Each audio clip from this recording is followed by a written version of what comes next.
ஒரு ஆம்பள இப்போ என் கூட இருந்தா இத பண்ணுவேன். பிக் பாஸ் வனிதா சொன்னத பாருங்க.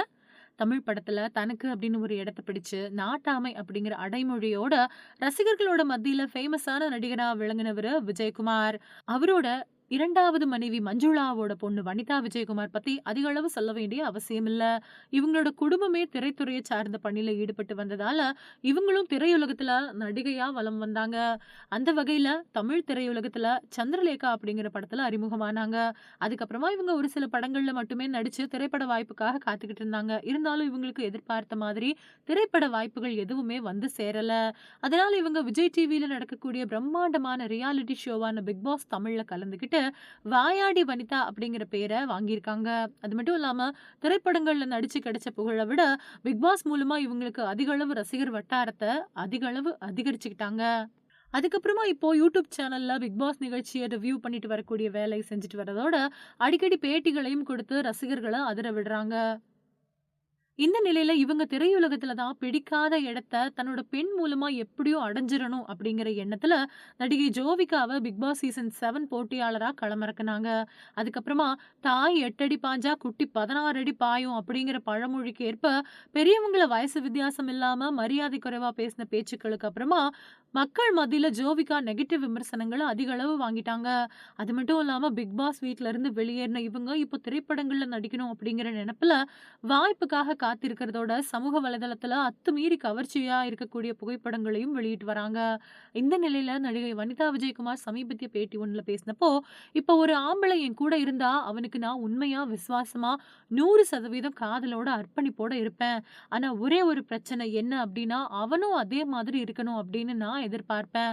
இதுல எதுவுமே தவறு இருக்கிறதா எனக்கு தெரியல" அப்படின்னு சொல்லியிருக்காங்க. அது மட்டும் இல்லாம, "எனக்கு 3 கல்யாணம் ஆயிடுச்சு" அப்படின்னு என்ன கேலி செய்றாங்களே தவிர, என்னோட எதிர்பார்ப்புல தவறு இருக்கிறதா யாரும் என்ன கேலி செஞ்சது கிடையாது அப்படின்னு பேசியிருக்காங்க பிக் பாஸ் வனிதா. இவங்களோட இந்த பேச்சு இணையத்துல வைரல் ஆயிட்டு வருது. அதுக்கப்புறமா ரசிகர்கள் எல்லாருமே வனிதா சொன்ன விஷயத்த பத்தி அவங்களுக்குள்ள பட்டிமன்றம் போட்டு பேசிட்டு வரதால, இணையத்துல இது அதிக அளவு பேசக்கூடிய விஷயமா மாறி இருக்கு. 1969வது வருஷம் பிறந்த நடிகை சுகன்யா தமிழ், மலையாளம், கன்னடம், தெலுங்கு மாதிரியான மொழிகள்ல நடிச்சு ரசிகர்கள் மனசுல தனக்கு அப்படின்னு ஒரு இடத்த பிடிச்சு கனவு கன்னியா திரையுலகத்துல ஜொலிச்சாங்க.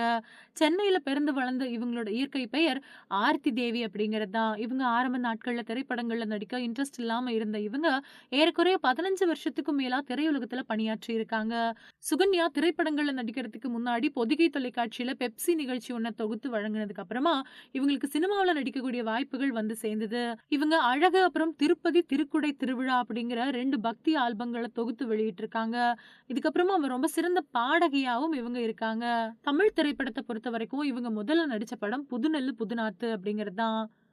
இந்த படத்தோட இயக்குனர் பாரதி ராஜா. அவர்தான் இவங்களுக்கு சுகன்யா அப்படிங்கிற பேர வச்சாரு. அதுக்கப்புறமா கமலஹாசன், விஜயகாந்த், பிரபு, கார்த்திக் மாதிரியான முன்னணி ஹீரோக்கள் கூட இணைஞ்சு நடிச்சிருக்கக்கூடிய இவங்க, சின்ன கவுண்டர், திருமதி பழனிச்சாமி, உறுதிமொழி, சின்ன மாப்பிள்ளை, சின்ன ஜமீன், Walter Vetrivel, Mahanadi, captain, duet, Indian, சேனாதிபதி, ஞானப்பழம் மாதிரியான படங்கள்ல நடிச்சிருக்காங்க. அது மட்டும் இல்லாம சிறந்த நடிகைக்கான ஃபிலிம்ஃபேர் விருத 5 தடவ வாங்கியிருக்கக்கூடிய இவங்க, ஒரு சிறப்பான நடன கலைஞராவும் திகழ்றாங்க. சினிமாவுல பீக்ல இருந்தப்பவே அமெரிக்காவ சேர்ந்த ஸ்ரீதர் ராஜகோபால் அப்படிங்கிறவர 2002வது வருஷம் கல்யாணம் பண்ணிக்கிட்டாங்க. அதுக்கப்புறமா இவங்களோட கல்யாணம் நிலைச்சு நிக்கல. அதோட கருத்து வேறுபாடு ஏற்பட்டதுனால சட்டப்படி விவாகரத்து வாங்கி பிரிஞ்சுட்டாங்க.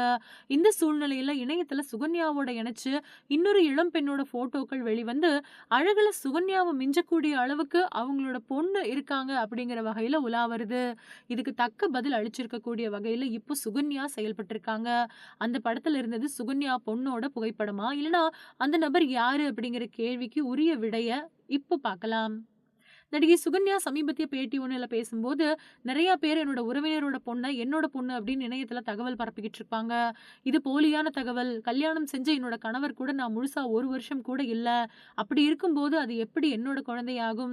நான் இத ஏற்கனவே பல இடத்துல பதிவு பண்ணிட்டேன். ஆனாலும் தொடர்ந்து இப்படி செய்திகள் வந்துகிட்டு இருக்கிறது எனக்கு வேதனையா இருக்கு. அது மட்டும் இல்லாம இந்த செய்திய எழுதுறவங்க மனநலம் பாதிக்கப்பட்டவங்களா இருக்கணும். இல்லனா யாராவது அவங்களுக்கு காசு கொடுத்து இப்படியான பதிவுகள எழுதச் சொல்லணும்" அப்படின்னு பேசியிருக்காங்க நடிகை சுகன்யா.